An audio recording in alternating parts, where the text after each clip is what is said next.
Welcome back to Livie's Lovelies, your inspirational craft channel, and I'm your host, Fam the Fabulous. For more ideas, inspiration, swaps, and challenges, click the link in the description below to join our craft community, the Maker Exchange, on Facebook. Welcome back, and thanks for stopping in. So today I am going to give a rundown of my top 10 favorite crafting tools that I use here in the Lovely Lab. So now before I get started, if you are not a subscriber, I encourage you to go ahead and hit the subscribe button as well as the notification bell so that you can be notified of new uploads when I put them on the channel. And if you are a current subscriber, I just thank you for being a part of the lovely community.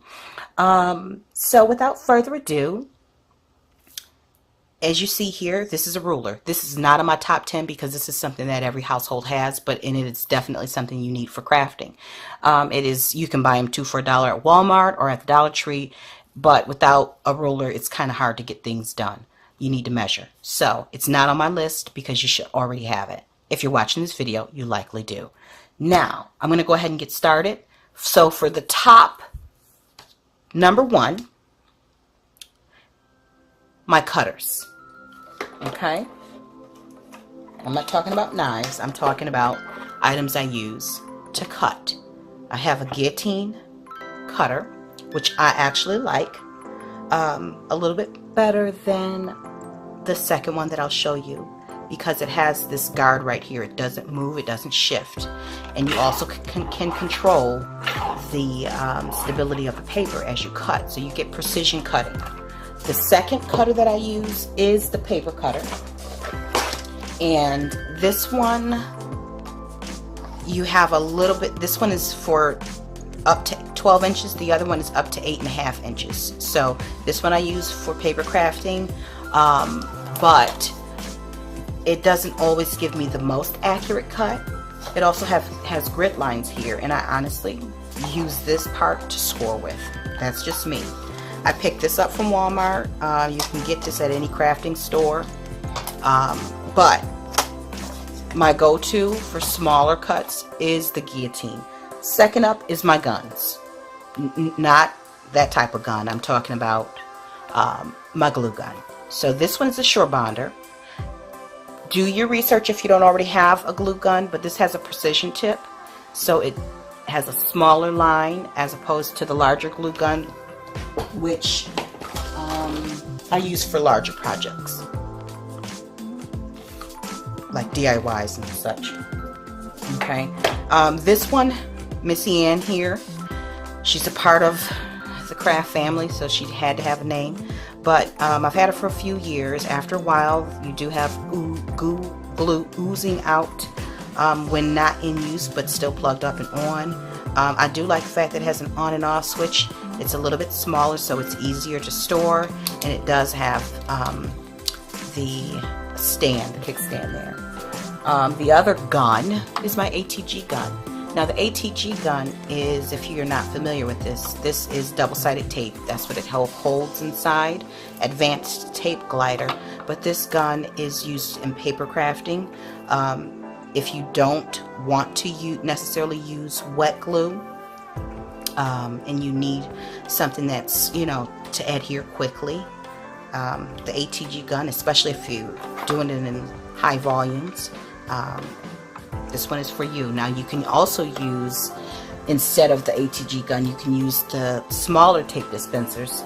I actually have purchased several from the Dollar Tree. They come in these little blue containers, but nevertheless, that type of, the ATG gun is my go-to for paper crafting. But if I want to use wet glue, moving on to number 3 is the art glitter glue, or should I say, well, you guys got the numbers. The third is the glues. I have art glitter glue and Eileen's tacky glue. Now the art glitter glue is great for paper crafting because it's thin, it dries clear, and it has a pretty decent hold for paper to paper.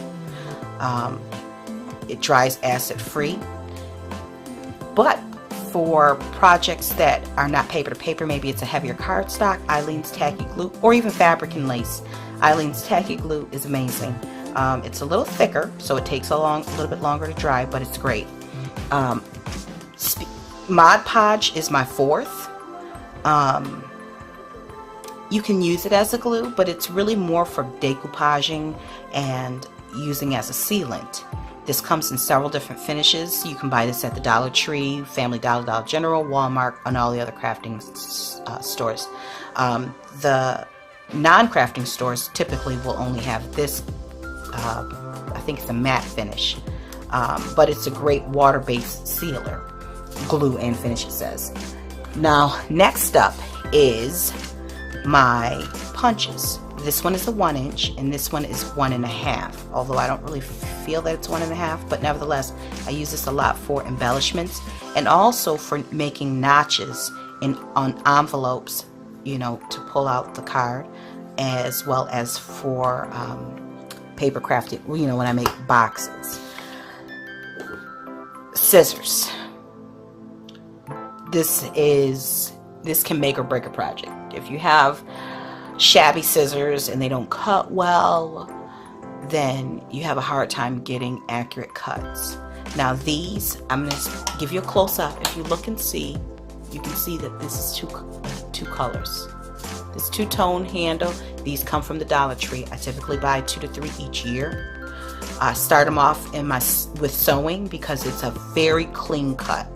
And then once they dull out a little bit, I use them for paper crafting. It's not so dull that I can't use it for paper crafting. It's just that with when you're sewing and you're cutting fabric, they have to be super sharp and super, and they cannot be dull. So I start them off in my sewing, and then as time goes on, I transition them over to the paper crafting.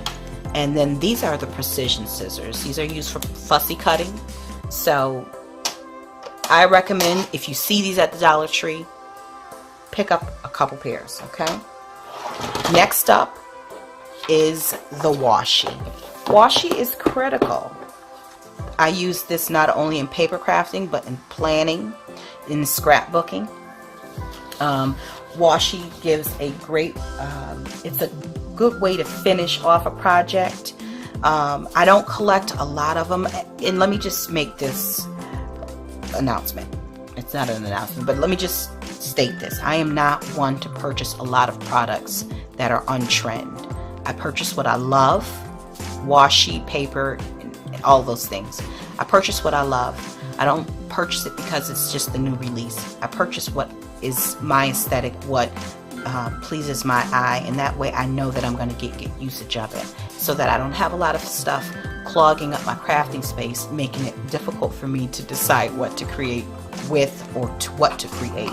I'm inspired by the things that I have around me, and when I have things around me that I don't love, it makes it difficult for me to get in that creative zone. Okay, and I would have to say cardstock. Next up here is cardstock, my white cardstock. You can purchase this by the sheets, but I purchased this in packs at Walmart. This is actually not crafting cardstock, but I use it for card making and scrapbooking all the same.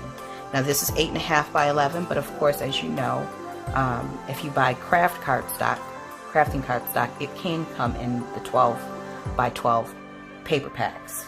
So the last thing one thing that I use quite often are my gel pens. My gel pens give great finish. I do use this in journaling. I use it in paper crafting. I also use it in with card making. So these are you can get them in all different varieties, but these are the items that I use the most. These are the ones that I'm able to create the most with and get my money's worth.